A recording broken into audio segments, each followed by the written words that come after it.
Kali ini Empu diminta tanggapan ini. Nah, kita lihat di atas ini. Mohon tanggapannya Empu.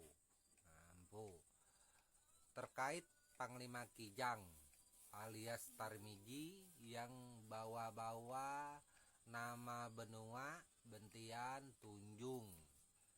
Sangat meresahkan. Nah, ini. Nah, jadi sangat meresahkan. Sudah bawa nama benua, nama Bentian, nama Tunjung. Menurut yang di atas sini komen, bukan menurut saya. Nanti jangan dibilang menurut Empu Gelol. Jangan, itu bukan saya. Nah, jadi saya diminta tanggapan saja. Nah, jadi kalau untuk menurut saya, apa yang telah dilakukan Tarmiji, apa yang telah dilakukan oleh Panglima Kijang, katanya seperti itu, nggak ada kok. Seandainya merugikan saya kalau secara pribadi atau meresahkan saya secara pribadi juga nggak ada.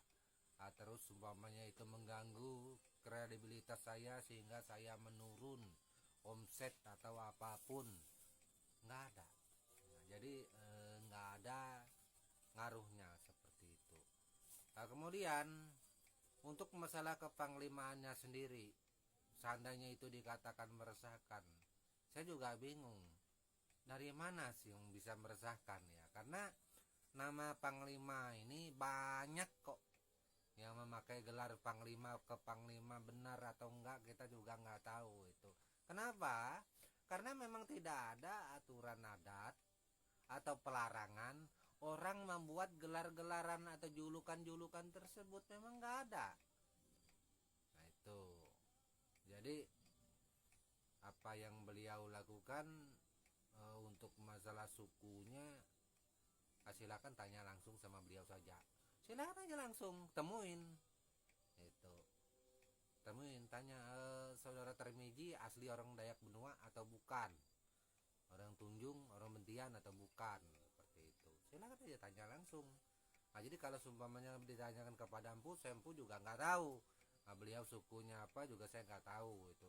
Tetapi pada intinya apa yang beliau lakukan untuk selama ini sih belum ada sih yang menurut Empu merugikan. Sumpamanya ada dirugikan dari sisi apanya? Ya karena dia tampil seperti itu, semua orang berhak untuk tampil. Orang mau pakai pakaian apa aja, mau pakai apa ornamen apa aja di tubuhnya, itu berpakaian seni di apa yang dia pakai, nggak ada larangan kok. Sumpamanya orang tersebut mau pakai tulang penuh di kepalanya, entah tulang apakah sampai ke badan-badannya juga nggak ada masalah. Kenapa? Karena tidak ada aturan melarang orang untuk mengungkapkan, untuk melakukan katakanlah sebagai ekspresi daripada kesenangan yang dia rasakan tentang masalah seni. Tentunya orang melakukan kesenangan seni ini mengungkapkan dengan tata caranya masing-masing.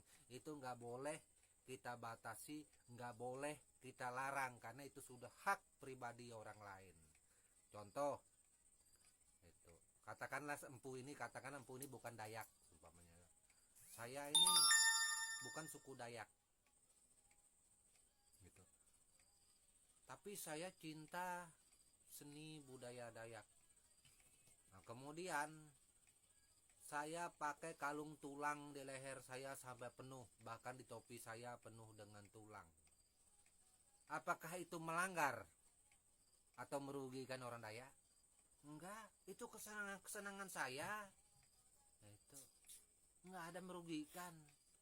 Tetapi merugikan sudah membawa nama Dayak. Saya tidak pernah membawa nama Dayak. Saya hanya membawa kesukaan saya atas seni yang saya pakai sebagai ungkapan kegembiraan saya. Tetapi bukan beginilah tampilan Dayaknya. Sebenarnya kalau mau tampilan Dayak sebenarnya, datang ke kampungnya, lihat. Seperti itu. Nah, ini semoga saja bisa dipahami. Jangan pula kita menyalahkan orang lain dengan tampil yang dia suka. semua orang bebas berekspresi, semua orang bebas memperlihatkan jati dirinya, tampil dengan seadanya.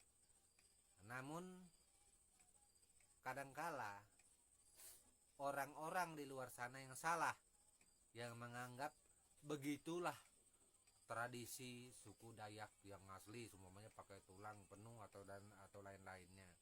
Ya terserahlah. Tapi kalau bagi kita orang Dayak sendiri, tetap kita punya pakaian khas kita masing-masing. Kalau bicara khas, orang benua kan siapa yang nggak tahu dengan pakaian adatnya, nggak mungkin berubah. Itu pakai lauk, pakai tapo, jika pakai kalung manik, segala macam. Kan sudah ada khasnya masing-masing. Nah, seperti itu. Tetapi ketika seseorang tampil dengan gaya pribadinya sendiri, itu nggak ada masalah. Seperti itu. Nah,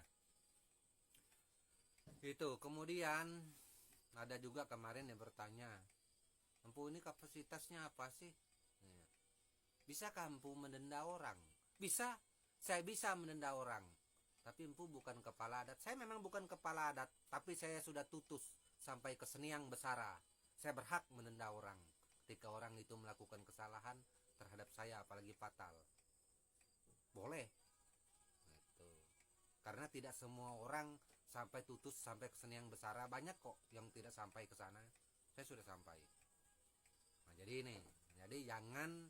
Nah, kalau itu Empu wajib menangkal, karena orang sudah menanyakan apa kapasitas saya. Orang menanyakan kapasitas saya sejauh mana di dalam budaya, saya jawab. Terus orang menanyakan kenapa Empu sering disebut juga bintang nyulir. Itu kemauan Empu ya. Itu bukan kemauan. Bintang nyulir itu gelar asli, itu sakral dari turun temurun. Empu ini bintang nyulir, bukan hanya Empu. Banyak saudara saya di Kabupaten Kutai Barat yang juga seniman, pengukir juga sebutannya bintang nyulir. Itu sakral, itu asli, bukan dibuat-buat, bukan gelar-gelaran baru. Itu. Nah, jadi kalian belum paham. Itu makanya itu sekolah sama Empu ke sini, datang ke rumah. Itu. Nah, terus bagaimana dengan sebutan-sebutan lainnya? Kalau sebutan lainnya mungkin saja itu bukan sakral. Makanya itu Empu sering bilang, kalau seumpamanya Empu banyak Empu banyak panglima, ya nggak apa-apa lah banyak panglima. Itu biar mau jutaan panglima juga nggak ada ngaruh. Itu. Jangankan jadi panglima, jadi raja Dayak juga nggak ada ngaruh kok. Itu. Terserahlah orang. Yang penting tidak melakukan kesalahan fatal dan tidak merugikan suku Dayaknya langsung. Umpamanya Anda sudah membawa nama benua, tapi kesalahan Anda sudah mempertaruhkan harkat dan martabat suku Dayak benua, katakanlah mempermalukan, maka semua orang Dayak benua akan bertindak seperti itu. Atau orang Tongjoy atau orang Bentian pasti akan bertindak. Tetapi kalau itu tidak menyangkut atau mempermalukan suku secara langsung, sifatnya untuk kepentingan pribadi, tujuan pribadi, boleh. Masa nggak boleh sih kita untuk kepentingan pribadi, seperti saya jual mandau untuk kepentingan saya pribadi, memaharkan mandau? Boleh. Tidak ada seseorang yang berhak bisa membatasi orang lain untuk berkarya atau menghakimi orang lain. Nggak boleh. Jadi kita harus bisa menempatkan diri proporsi kita. Kita tidak boleh membatasi ruang gerak orang seperti saya. Saya nggak boleh membatasi ruang gerak siapapun untuk berekspresi, untuk berkarya seperti saya. Saya nggak boleh mengganggu Tarmiji, mengganggu yang sebutan tadi Bang Lima Kejang, nggak boleh. Itu karena saya tidak punya hak mengganggu dia, umpamanya menanyakan legalitas segala macam. Untuk apa? Gitu. Itu sama saja menjatuhkan harkat dan martabat saya. Nah, selaku seniman budayawan Dayak yang mempunyai karya, saya nggak mau. Itu kalau yang lain mengurusin itu terserahlah. Oke, hanya di situ tanggapan saya. Akhir kata saya ucapkan salam budaya dan tabe selalu untuk kita semua.